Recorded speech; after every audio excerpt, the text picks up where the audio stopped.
Square minus 1 upon x plus 1 divide करना है x की power 3 minus 1 upon X square plus x plus 1 का सरलतम रूप अर्थात इसे सोल्व करना है। उसमें से कौन सा आएगा, चलिए देखते हैं, सोल्व करते हैं। X square minus 1 upon x plus 1 यहाँ डिवाइड है और डिवाइड हो रहा है x cube minus 1 plus x square plus x plus 1 से। तो ध्यान रखिएगा जब हम इसका डिवाइड करेंगे तो मल्टीप्लाई में ये चेंज हो जाएगा। किस प्रकार से होगा, x square plus x plus 1 upon x cube minus 1। आप देख रहे हैं कि एक्स स्क्वायर माइनस 1 एक फॉर्मूला आपने देखा होगा ए स्क्वायर माइनस बी स्क्वायर का, ये बनता है आपका ए प्लस बी ए माइनस बी। बस इसको उसी में खोलना है, फॉर्मूले को खोलना है। ये बन जाएगा आपका x plus 1 into x minus 1 upon x plus 1। X plus 1 से एक्स प्लस 1 चेंज कैंसिल हो जाएगा into x square plus x plus 1 upon x cube minus 1। अब आप देख पा रहे होंगे कि x minus 1 into x square plus x plus 1 upon x cube minus 1। एक फॉर्मूला आपने देखा होगा कि ए क्यूब माइनस बी क्यूब का फॉर्मूला खुलता है। ये फॉर्मूला आएगा आपका A minus B A square plus B square plus A B. Clear, यहीं पे ये फॉर्मूला बन रहा है आपका कि x माइनस 1 ए माइनस बी हो गया है कि X square plus x plus 1 upon x cube minus 1। ये फॉर्मूला बन रहा है आपका x cube minus 1 upon x cube minus 1, दोनों कैंसिल हो जाएगा, आ जाएगा आपका 1, अर्थात आपका ऑप्शन डी सोल्व होगा। आई होप आपको समझे होंगे। इसका मान 5 दिया है तो इसका वैल्यू क्या होगा। इस क्वेश्चन को सोल्व करने से पहले मैं आपको थोड़ा बेसिक बताऊंगा। बेसिक क्या है कि x प्लस 1 अपॉन एक्स की वैल्यू यदि a है तो मुझे इसका x square plus 1 upon square क्या फाइंड आउट करना है। देख पा रहे हैं हम कि x plus 1 upon X equal to a है तो X square plus 1 upon X square क्या आएगा, कुछ भी नहीं, हमें डायरेक्ट सोल्व करना है क्योंकि क्लास में बैठने के बाद हमें बहुत कम समय में सोल्व करने होते हैं क्वेश्चन। हम करेंगे कि a स्क्वायर अगर यहाँ पर प्लस है तो यहाँ पर आएगा -2। क्लियर, दूसरा है कि x minus 1 upon X equal to a, तो हमें फाइंड आउट करा है कि X square plus 1 upon X square, यहाँ पर प्लस ही रहेगा क्योंकि माइनस में पावर अगर माइनस में स्क्वायर हो तो उसका वैल्यू पॉजिटिव आ जाता है a स्क्वायर। क्लियर, तो अगर यहाँ पर माइनस है यहाँ पे प्लस होगा तो इसका वैल्यू आएगा a स्क्वायर प्लस 2। बस क्या ध्यान रखना है, यहाँ पर प्लस है तो माइनस करना है, यहाँ पर माइनस है तो प्लस करना है। ठीक है, लेकिन हमसे यहाँ पूछा है कि x की पावर 4 प्लस 1 अपॉन एक्स की पावर 4, मतलब इसका एक बार और हमें स्क्वायर करना है, x square plus 1 upon X square, इसका हमें एक बार और स्क्वायर करना होगा। हम स्क्वायर करेंगे x की पावर 4 एक्स की पावर 4, हम इसका भी स्क्वायर करेंगे, आ जाएगा a की पावर 2 माइनस 2 की पावर 2 माइनस 2 क्योंकि प्लस में है। क्लियर, चलिए हम क्वेश्चन को सोल्व करते हैं। हमारा क्वेश्चन है कि x की पावर 4 प्लस 1 अपॉन एक्स की पावर 4 को सोल्व करना है कि x plus 1 upon X equal to 5 है, तो हम जाएंगे X square plus 1 upon X square पे, हमें देखने को मिलेगा, अभी बताया मैंने कि a स्क्वायर माइनस 2, 5 का स्क्वायर करेंगे 25 माइनस 2 23, ये आपको x square plus 1 upon X square की वैल्यू है। लेकिन क्वेश्चन में पूछा है x की पावर 4 प्लस 1 अपॉन एक्स की पावर 4, तो फिर से हम इसका स्क्वायर करेंगे, 23 का स्क्वायर हो जाएगा 529 माइनस 2 कितना आ जाएगा 527, इसका आंसर होगा, अर्थात option C is right answer. Clear, सीखते हैं हम अगला क्वेश्चन। कोई व्यक्ति 20 रुपए में 25 सेब की दर से सेब खरीदता है तथा उन्हें 25 रुपए में 20 सेब बेचता है, प्रतिशत लाभ बताइएगा। देखिएगा, हमें यहाँ पे पूछा है उसने परसेंटेज प्रॉफिट, उसने एक्चुअली नहीं पूछा कि कितना प्रॉफिट होगा, परसेंटेज में प्रॉफिट पूछा है। और जब हमें परसेंटेज में प्रॉफिट बताना हो या हमें प्रॉफिट या लॉस बताना हो तो इस टाइप के क्वेश्चन में हमें जितना सेब हमने खरीदा है या जितना वस्तु हमने खरीदा है उतना वस्तु में बेचना पड़ेगा, तभी हम बता पाएंगे कि हमारा कितना प्रॉफिट है या कितना लॉस है। चलिएगा कैसे करेंगे क्वेश्चन को। एक तरफ हम लिखेंगे वस्तु, एक तरफ लिखेंगे उनकी कीमत। क्या कीमत हो सकती है? उसने बोला है कि 20 रुपए में 25 सेब की दर से खरीदता है। कितना सेब खरीदता है? 25। कितने रुपए में? 20 रुपए। क्लियर? ये आपका सीपी है, कॉस्ट प्राइस है, खरीदा गया मूल्य है। फिर वो कहता है तथा उन्हें 25 रुपए में 20 सेब बेचता है। आपका जो सेलिंग प्राइस है एसपी है वो है कि 20 से बेचता है 25 की दर से। क्लियर? उसने पूछा प्रतिशत लाभ बताइए, परसेंटेज प्रॉफिट बताइएगा। तो परसेंटेज बताने के लिए हम इसको रेशियो में भी सोल्व कर सकते हैं, यूनिट में सोल्व कर सकते हैं। कैसे सोल्व करेंगे यूनिट में? इसको मैं छोटी संख्या बना सकता हूँ। यहाँ पर 25 20 है, 20 25 है। परसेंटेज में फाइंड आउट करने के लिए मैं इसको छोटे में बनाऊंगा। कैसे? अगर मैं इसको 5 से डिवाइड कर दूं, 5 पंजे 25, 5 चौक 20, इसे भी 5 चौक 20, 5 पंजे 25। क्लियर? अब आपके पास ये रेशियो में आ गया है कीमत और वस्तु। मैंने बताया कि प्रॉफिट और लॉस निकालने के लिए मुझे वस्तुओं को बराबर करना पड़ेगा, कि मैंने जितनी वस्तु खरीदी है मुझे उतनी वस्तु बेचनी पड़ेगी सही प्रॉफिट और सही लॉस निकालने के लिए। तो दोनों वस्तुओं को एक करने के लिए इनका लेना पड़ेगा मुझे एलसीएम, वस्तुओं का एलसीएम इक्वल करने के लिए 5 का और 4 का एलसीएम आएगा 20। इसको 20 बनाने के लिए मल्टीप्लाई बाई 4, 4 से गुणा करना पड़ेगा, तो यहाँ भी 4 से गुणा करना पड़ेगा। इसको 20 बनाने के लिए 5 से गुणा करना पड़ेगा, तो यहाँ भी हम 5 से गुणा करेंगे। हमारा कीमत कितना है? 4 चौक 16, 5 पंजे 25। ये क्या है? हमारा सीपी है कि हम सेब को 16 यूनिट में खरीद रहे हैं और 25 यूनिट में बेच रहे हैं। जब हमने 16 में खरीदा, ये आपका सीपी है। जब आपने 16 यूनिट में खरीदा, 25 यूनिट में बेचा, तो आपको प्रॉफिट हुआ। कितने का प्रॉफिट हुआ? 9 यूनिट का प्रॉफिट हुआ। मैं रुपए की बात नहीं कर रहा हूँ, यूनिट की बात कर रहा हूँ। किस पर हुआ? हम हमेशा प्रॉफिट और लॉस सीपी पर निकालते हैं, कॉस्ट प्राइस पर निकालते हैं। आपका कॉस्ट प्राइस कितना है? 16 इंटू 100। जब इसको सोल्व करेंगे 9/16 गुणा 100, तो आपका आएगा 56.25%। ये आपका प्रतिशत लाभ है। आपका ऑप्शन होगा डी। आई होप समझे होंगे। हमारा क्वेश्चन है, एक निश्चित राशि चक्रवृद्धि ब्याज से 3 वर्षों में अपने की 3 गुनी हो जाती है, तो कितने वर्ष बाद राशि 9 गुनी हो जाएगी? कोई आपकी निश्चित राशि है, वो सीआई से चक्रवृद्धि ब्याज से 3 वर्षों में 3 गुनी हो जाती है, तो कितने वर्षों में वही राशि 9 गुनी हो जाएगी? आइएगा इस टाइप के क्वेश्चन को कैसे सोल्व करेंगे। मान लीजिएगा कोई हमारे पास राशि 1 है। हमें कोई बड़ा नंबर नहीं मानना है कि 100 है, 1000 है, छोटे से छोटा नंबर मानना है कि हमारे पास कोई राशि 1 है। ठीक?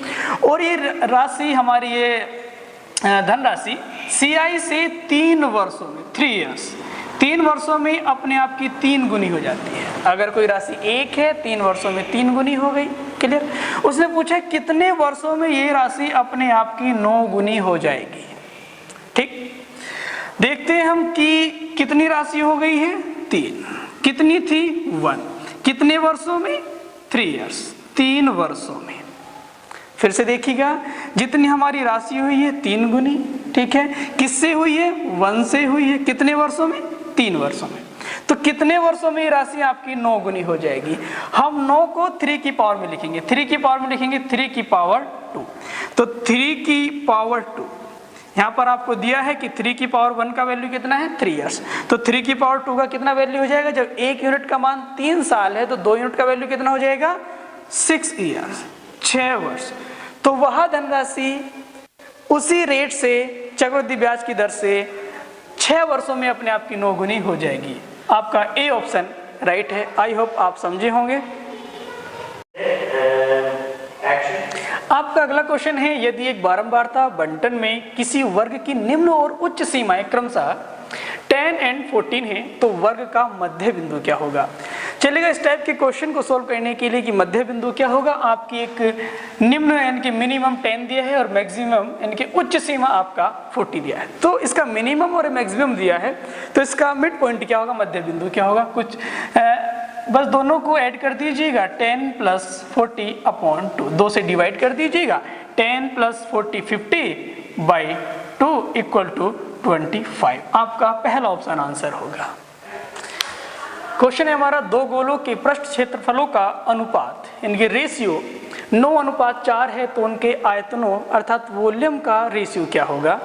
देखिएगा, गोले का जो पृष्ठ क्षेत्रफल होता है उसका फॉर्मूला होता है 4πr², लेकिन यहाँ पर हमें दो गोलों का पृष्ठ क्षेत्रफल का अनुपात दिया है, तो कैसे सोल्व करेंगे। हम दो गोले हैं, हम पहले गोले की रेडियस मान लेंगे r1, दूसरा गोला होगा हमारा 4πr², उसकी रेडियस हम मान लेंगे r2। दोनों का हमारा रेशियो दिया है 9:4। 4π यहाँ भी है, 4π से 4π कैंसिल हो जाएगा, हमारे पास है r1² upon r2² equal to 9/4। तो यहाँ से हम फाइंड आउट करेंगे r1 अपॉन r2। r1² का वैल्यू 9 है तो r1 कितना हो जाएगा 3, r2² का वैल्यू 4 है तो r2 कितना हो जाएगा 2। आपके पास पहले गोले की त्रिज्या 3 यूनिट है और दूसरे गोले की त्रिज्या 2 यूनिट है, हमें उसका रेशियो फाइंड आउट करना है।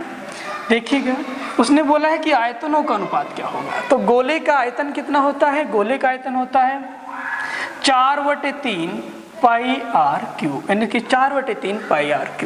दोनों का हमें रेशियो फाइंड आउट करना है। पहले गोले की रेडियस को r1 मान लेंगे, दूसरे गोले की रेडियस हमारा r2 हो जाएगा 4/3 πr²। क्लियर। हम 4π से यहाँ से कैंसिल हो जाएगा, 4/3 π से 4/3 π कैंसिल आउट हो जाएगा। r1 की वैल्यू हमारे पास 3 है और 3 का यहाँ पर क्यूब किया गया तो हो जाएगा 3 का क्यूब होता है 27, एंड देन r2 का वैल्यू 2 है और r2 का वैल्यू 2 है, इसका क्यूब किया गया है, 2 का क्यूब हो जाएगा 8। तो आपके आयतनों का अनुपात हो जाएगा 27:8, अर्थात आपका ऑप्शन बी ऑप्शन राइट होगा 27:8। आई होप आप समझ रहे होंगे। हमारा नेक्स्ट क्वेश्चन है, एक पिता की उम्र उसके पुत्र की उम्र की 9 गुनी है तथा माता की उम्र उस पुत्र की उम्र की 8 गुनी है। पिता और माता की उम्र का योगफल 51 ईयर्स है, तो पुत्र की उम्र क्या है। चलिएगा, इस टाइप के क्वेश्चन को कैसे सोल्व करेंगे। एक तरफ लिखिएगा माता, पिता, मैं आपको सिखाने के लिए लिख रहा हूं, और पुत्र। उसने बोला है कि एक पिता की उम्र उसके पुत्र की उम्र का 9 गुना है। मान लीजिएगा कि पुत्र का उम्र 1 वर्ष है, ये 1 वर्ष उम्र नहीं है, 1 यूनिट है। उसने बोला है कि पिता का उम्र कितना है, 9 गुना है। जब पुत्र का उम्र 1 यूनिट है तो उसके पिता का उम्र 9 गुना कितना हो जाएगा, 9 यूनिट हो जाएगा। और उसकी माता की उम्र उस पुत्र की उम्र का 8 गुना है। जब इसकी उम्र 1 यूनिट है तो इसका कितना हो जाएगा, 8 यूनिट हो जाएगा। उसने बोला है कि माता और पिता की उम्र का योगफल 51 ईयर्स है। हम इन दोनों को ऐड करेंगे, 8 + 9 कितना यूनिट आएगा, 17 यूनिट। और 17 यूनिट का वैल्यू कितना बोला उसने, 51 वर्ष, 51 वर्ष। Clear, 51 years. तो 17 यूनिट का वैल्यू 51 वर्ष है, तो 1 यूनिट का वैल्यू कितना हो जाएगा, 1 यूनिट का वैल्यू हो जाएगा 3 वर्ष। और उसने पूछा है कि पुत्र की उम्र कितनी है, और पुत्र की उम्र कितनी है, 1 यूनिट। तो 1 यूनिट का वैल्यू कितना है, 3 वर्ष। तो उसका ऑप्शन हो जाएगा आपका 3 वर्ष, आपका आंसर होगा। आई होप आप समझ रहे होंगे। नेक्स्ट क्वेश्चन, हमारा क्वेश्चन है, 3 से विभाज्य संख्याओं को छोड़कर 1 से 99 संख्याओं तक की गिनती में अंक 5 कितनी बार आएगा। मतलब 1 से 99 तक ऐसी कितनी संख्याएं हैं जिनमें 5 आएगा, लेकिन वे संख्याएं 3 से डिवाइड नहीं होनी चाहिए। देखिएगा, आप 1 से 10 तक, 11 से 20, इसी प्रकार से 99 100 तक आपके 10 कॉलम बनेंगे, 10 संख्याएं बनेंगी, जैसे कि 1 2 फॉर एग्जांपल 10 तक, फिर 11 से लेके 20 तक, फिर उसी से 21 से लेके 30 तक। यहाँ पर आपको 5 मिलेगा, 15 मिलेगा, 25, 35, 45, 55, 65, 75। इस टाइप से आपको 10 संख्याओं में 5 देखने को मिलेगा। लेकिन एक कॉलम आएगा जो आपका 50 से स्टार्ट होगा, 51, 52 एंड देन 59 और 60। क्लियर, इनमें भी 5 होगा। तो तो आपके पास कुल कितनी संख्याएं हो जाती हैं? 10 संख्याएं तो हो गई हैं जो एक एक कॉलम में 10, 15, 25, 35 मैंने बताया, और 9 संख्याएं हो गई हैं जो पूरा 51, 52 से लेकर 59 तक। तो आपके पास 10 ये वाली और 9 जो आपका 51 से 59 तक है, आपके पास कुल संख्या हो जाती हैं 19 ऐसी संख्याएं हैं जिनमें 5 देखने को मिलेगा, लेकिन क्वेश्चन की शर्त है कि वे संख्याएं 3 से विभाजित नहीं होनी चाहिए। 3 से विभाजित होने वाली संख्याओं को छोड़कर बताइएगा। तो 3 से वे संख्याएं डिवाइड होती हैं जिन संख्याओं का योगफल 3 से डिवाइड होता है, वे संख्या 3 से डिवाइड हो जाती है। जैसे आपका 15 है, 3 से डिवाइड हो जाएगा, 45 है, 3 से डिवाइड हो जाएगा। तो जिन संख्याओं का योग 3 से डिवाइड होगा तो वो संख्या 3 से भी डिवाइड हो जाएगी। जैसे मैंने बताया कि 45 3 से डिवाइड है, बिल्कुल, 5, 4, 9, इनका योगफल कितना आता है? 9, और 9 किससे डिवाइड है? 3 से डिवाइड है, तो 45 भी 3 से डिवाइड होगी। तो इस प्रकार आपको संख्या देखने को मिलेगा 6 ऐसी संख्याएं होंगी जिनमें 5 तो होगा लेकिन वो 3 से डिवाइड हो रही होंगी, तो उन्हें छोड़कर 19 में से हम ऐसी 6 संख्याओं घटा देंगे, हमारे पास ऐसी संख्याएं मिलेंगी 13। आपका ऑप्शन ए राइट था। हमारा क्वेश्चन है 5 घड़ियां क्रमशः 3 सेकंड, 4 सेकंड, 5 सेकंड, 6 सेकंड एवं 7 सेकंड के अंतराल पर बजती हैं। उन 5 घड़ियों को एक साथ किसी समय बजाया गया, फिर वे घड़ियां कब यानी कि कितनी देर बाद एक साथ बजेंगी। चलिए इस टाइप के क्वेश्चन को कैसे सोल्व करते हैं। जो भी हमें 5 घड़ियों का समय अंतराल दिया गया है उनका एलसीएम ले लेते हैं।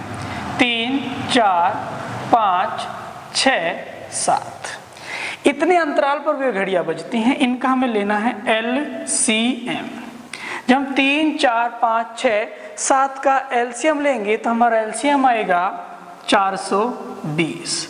और डियर ये सेकंड में आ रहा होगा क्योंकि हमारा जो टाइम दिया गया है सेकंड में दिया गया है। 3, 4, 5, 6, 7 का हम एलसीएम लेंगे 420 सेकंड को हम मिनट में बदलेंगे। 1 मिनट में 60 सेकंड होता है, 60 से डिवाइड करेंगे, 0 से 0, 6 7 42, आपका जाएगा 7 मिनट। अर्थात कौन सा ऑप्शन है? सी ऑप्शन आपका राइट होगा, 7 मिनट। हमारा क्वेश्चन है निम्न को आरोही क्रम में लगाइएगा। आरोही क्रम मीन्स बढ़ता क्रम। फॉर एग्जाम्पल 1, 2, 3, 4 आरोही क्रम। देखिएगा हमारे पास दिया है √2, इसको हम लिखेंगे 2 का पावर 1/2 एंड हमारा सेकंड दिया है, करणी में इसके 3 दिया है और अंदर दिया है 3, इसको हम लिखेंगे 3 की पावर 1/3। इसकी करणी 6 दी है, अंदर लिखा है 6, इसको लिखेंगे 6 की पावर 1/6। और अगला दिया है हमारा करणी 4 5th यानी कि 5 की पावर 1/4। इसको आरोही क्रम में लगाने के लिए हमें देखना पड़ेगा कि कौन सा वैल्यू छोटा है, कौन सा वैल्यू बड़ा है। इसे चेक करने के लिए डियर हमें इसको कहीं ना कहीं इक्वल बनाना पड़ेगा। इसकी जो करणी है 2 है, 3 है, 6 है, 4 है, इस करणी को इक्वल करना पड़ेगा। और करणी को इक्वल करने के लिए हमें 2, 3, 6 एंड 4 का एलसीएम लेना पड़ेगा। किसका एलसीएम लेना पड़ेगा? इसकी करणी का एलसीएम लेना पड़ेगा 2, 3, 6 एंड 4। इसकी करणी है 2, 3, 6, 4, इसका हमें एलसीएम लेना पड़ेगा। 2, 3, 6, 4 का एलसीएम आ जाएगा हमारा 12।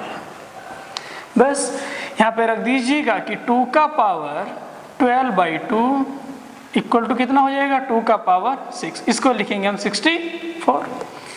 3 का पावर 12 रखेंगे 12/3, इसको हो जाएगा 3 चौक 12, 3 की पावर 4 का हो जाएगा हमारा 81। 6 की पावर 12/6/2 हो जाएगा आपका 6 की पावर 2, 6 की पावर 2 हो जाएगा आपका 36। वैसे ही करेंगे हम 5 की पावर 1/4 को लिखेंगे 12/4, 4 तिया 12, इसे लिखेंगे हम 5 की पावर 3, इसका आ जाएगा 125। हम देख लेंगे आरोही क्रम मतलब बढ़ता क्रम। पहले सबसे छोटा कौन सा है हमारा? 36 अर्थात थर्ड वाला है। ठीक है, पहले हमारा थर्ड वाला है। इसके बाद हमारा बढ़ता नंबर कौन सा है? 64। 64 कौन सा है? फर्स्ट है, फर्स्ट लगा दीजिएगा। फिर कौन सा हमारा? 81 है। 81 पे कौन सा है? सेकंड है। फिर हमारा लास्ट बचता है 125 और 125 कौन सा है? फोर्थ है। ये ऑर्डर किसको फॉलो कर रहा है? Third, first, second and fourth. Option D order follow कर रहा है। आपका आंसर डी हो जाएगा। Thank you class. ये था आपका यूपीपीसीएस 2017 में सी सेट के मैथ्स के क्वेश्चन। हम इसी प्लेटफॉर्म से आपको 16 जितने भी पीसीएस के हुए हैं सबका सी सेट में प्रोवाइड कराते रहेंगे। Thank you class.